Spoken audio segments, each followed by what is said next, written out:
BJP আহিলে ৰাইজে এই সমস্যাবিলাকত ব্যস্ত নাথাকিব, নতুন নতুন সুবিধা আহিব, নতুন নতুন সম্ভাৱনা আহিব আৰু আমি আগবাঢ়ি যাব পাৰিম। যেতিয়াৰ পৰা আমি বিটিচিত আহিছোঁ এইবিলাকে কথা শুনি আছোঁ, আমি আগবাঢ়িব পৰা নাই।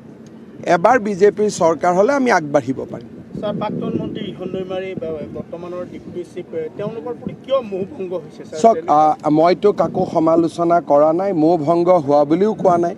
খালি মই এইটোৱে কৈছোঁ যে দুইজনকে এবাৰ এবাৰ আপোনালোকে চালে এবাৰ মেননকো চাওক। কিন্তু মই তেওঁলোকক কোনো সমালোচনাও কৰা নাই আৰু এটা শব্দও মই কাৰো বিৰুদ্ধে কোৱা নাই, কাৰণ আমি এটা সিদ্ধান্ত লৈছোঁ যে বিজেপিয়ে কাকো সমালোচনা নকৰে। যি গোটেই নিৰ্বাচনটো স্যাৰ আপোনালোকে সহমৰ্মিতাৰ মাজতে কৰিম আমি কিন্তু স্যাৰ যদি আপোনালোকে এককভাৱে মেজিক সংখ্যা পায় তেতিয়াহ'লে স্যাৰ দুটা পক্ষকে লগত মানে আমিতো সদায় এইটো বিচাৰোঁ যে বড়ো ৰাজনৈতিক দলবিলাক এক হওক আৰু বিজেপিয়ে সকলোৰে লগত লগ লাগি কাম কৰিব। কিন্তু পৰিৱেশ আৰু পৰিস্থিতি তেনেকুৱা হোৱা নাই।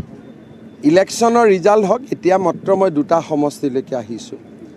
বিজেপি কিমান চিট পাব কি নাপাব এইটো এটা ৰিজাল্টে ক'ব।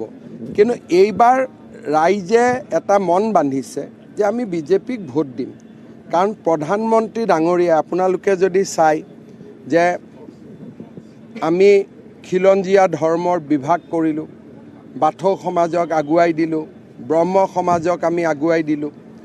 আমাৰ চৰকাৰৰ দিনত শান্তি আহিলে, বিহু পাতিলোঁ, ঝুমুৰ পাতিলোঁ, এইবাৰ বাগৰুম্বা পাতিম। আমি সকলোকে বঙালী হিন্দুৰ সমস্যা, গোৰ্খা মানুহৰ সমস্যা, কোচ ৰাজবংশীৰ সমস্যা, এই চৰকাৰখনে 5 বছৰত যিমান পাৰে সিমান কাম আমি কৰিছোঁ। ৰাইজৰ মাজত এটা বিশ্বাসো আহিছে। মই ভাবোঁ একেটা কাম যদি আমি বিটিচিত কৰিব পাৰোঁ, বিটিচিৰ পৰিৱেশ সলনি হৈ যাব। স্যাৰ, কালি আপোনালোকে ইস্তাহাৰ প্ৰকাশ কৰিব, কিন্তু ৰাইজৰ মাজত এতিয়াও স্যাৰ এটা মানে এই কুৱেশ্যনটো আমাকো কৰে বা ৰাইজেও আচলতে জানিব বিচাৰে, সেইটো হ'ল আচলতে CM-জন আপোনালোকে বহুত দূৰলৈকে আগুৱাই গৈছে। CM তেতিয়া হ'ব যেতিয়া পদুমত ভোট পৰিব। গতিকে আপোনালোকে যদি মোক কৈ দিয়া নাই নে চৰকাৰ একদম গঠন পাক্কা হৈ গৈছে, তেতিয়াহ'লে মই CM-ৰ কথা পাতিম। কিন্তু এতিয়ালৈকে মইতো এইটো কথা ক'ব পৰা অৱস্থাত অহা নাই। আপোনালোক ঘূৰি আছে, আপোনালোকে যদি কয় একদম 100% বিজেপিৰ চৰকাৰ আহিব, তেতিয়া কালিৰ পৰা CM-ৰ কথা পতা আৰম্ভ কৰি দিম।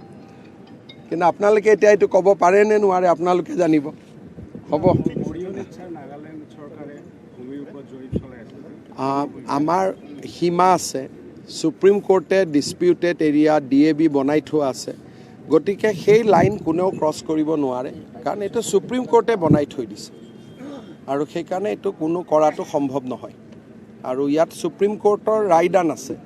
গতিকে কিবা কৰিলে আমি নাগালেণ্ড চৰকাৰৰ লগত কথা পাতিম। কেইদিনমান আগতে তেওঁলোকে পোষ্ট এটা পাতিছিলে উৰিয়াম ঘাটত, আমি কোৱাৰ লগে লগে তেওঁলোকে উঠাই লৈ গুচি গ'ল।